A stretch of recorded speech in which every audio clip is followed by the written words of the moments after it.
അസ്സലാമലൈക്കും. നമ്മൾ നമ്മുടെ സൃഷ്ടാവിനെ കണ്ടുമുട്ടുമെന്നുള്ള ദൃഢബോധത്തിന് വേണ്ടിയിട്ടാണ് വിശുദ്ധ ഖുർആൻ തന്നെ നമുക്ക് ഇറക്കപ്പെട്ടിട്ടുള്ളത്.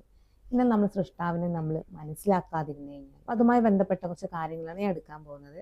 അധ്യായം 13 സൂറ റഹദിലെ 1 മുതലാണ് പറയാൻ പോകുന്നത്. അലിഫ് ലാം മീം റ വേദഗ്രന്ഥത്തിലെ വചനങ്ങൾ അത്രേ ആവാം. നിന്റെ രക്ഷിതാവിങ്കിൽ നിന്ന് നിനക്ക് അവതരിക്കപ്പെട്ടിട്ടുള്ളത് സത്യമാകുന്നു, പക്ഷെ ജനങ്ങൾ അധിക പേരും വിശ്വസിക്കുന്നില്ല.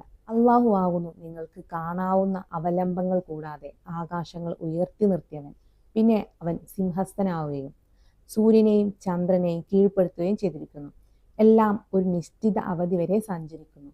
അവൻ കാര്യം നിയന്ത്രിച്ചുകൊണ്ടിരിക്കും. നിങ്ങളുടെ രക്ഷിതാവുമായി കണ്ടുമുട്ടുന്നതിനെ പറ്റി നിങ്ങൾ ദൃഢബോധമുള്ളവരായിരിക്കുന്നതിന് വേണ്ടി അവൻ ദൃഷ്ടാന്തങ്ങൾ വിവരിച്ചു തരുന്നു. ഈ ദൃഷ്ടാന്തങ്ങളൊക്കെ നമുക്ക് വിവരിച്ചു തന്ന എന്തിനാണ്? നമ്മൾ സൃഷ്ടാവിനെ നമ്മൾ കണ്ടുമുട്ടുന്നുള്ള ഒരു ബോധത്തിന് വേണ്ടി. എന്നാൽ ഈ സൃഷ്ടാവിനെ പറ്റി തന്നെ നമ്മൾ മനസ്സിലാക്കുന്നത് എപ്പോഴാണ്? നമ്മൾ സൃഷ്ടാവ് ഉണ്ട് എന്നൊരു വിശ്വാസത്തിൽ മാത്രം ജീവിച്ചിരുന്നവരാണ്. യഥാർത്ഥ സത്യം അങ്ങനെയായിരുന്നു.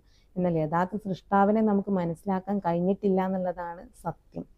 എന്നാൽ നമുക്ക് ബോധമുള്ളവരാവാൻ വേണ്ടിയിട്ടാണ് വിശുദ്ധ ഖുർആൻ ഇറക്കപ്പെട്ടതെന്ന് പറയുമ്പോൾ, ആ ദൃഷ്ടാന്തങ്ങൾ വിവരിച്ച് തരുന്നത് എന്ന് പറയുമ്പോൾ തീർച്ചയായിട്ടും നമ്മൾ നമ്മുടെ സൃഷ്ടാവിനെ അറിഞ്ഞിരിക്കേണ്ടതുണ്ടായിരുന്നു. ഇവിടെ പറയുന്നുണ്ട് സൂര്യനെയും ചന്ദ്രനെയും ഒക്കെ അവന് ഒരു നിശ്ചിത അവധി വരെയാണ് സഞ്ചരിപ്പിക്കുന്നത്. എന്നിട്ട് അവനാണ് ഭൂമിയെ വിശാലമാക്കുകയും അതിൽ ഉറച്ചു നിൽക്കുകയും പർവ്വതങ്ങളും നദികളും ഉണ്ടാക്കുകയും ചെയ്തവൻ.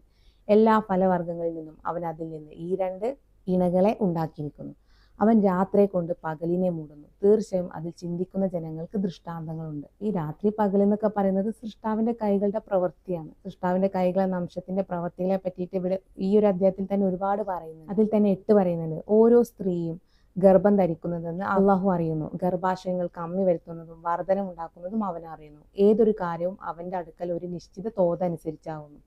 അദൃശ്യത്തെയും ദൃശ്യത്തെയും അറിയുന്നവനും മഹാനും ഉന്നതനുമാണ് അവൻ. നിങ്ങളുടെ കൂട്ടത്തിൽ നിന്ന് രഹസ്യമായി സംസാരിച്ചവനും പരസ്യമായി സംസാരിച്ചവനും രാത്രിയിൽ ഒളിഞ്ഞിരിക്കുന്നവനും പകലിൽ പുറത്തിറങ്ങി നടക്കുന്നവനെല്ലാം അവനെ സംബന്ധിച്ചിടത്തോളം സമമാകുന്നു. നമ്മൾ ഈ പറഞ്ഞ കാര്യങ്ങൾ തന്നെ സൃഷ്ടാവിന്റെ കൈകൾ എന്ന അംശത്തിനെ പറ്റിയിട്ടുള്ള കാര്യങ്ങളാണ് ഇതൊക്കെ.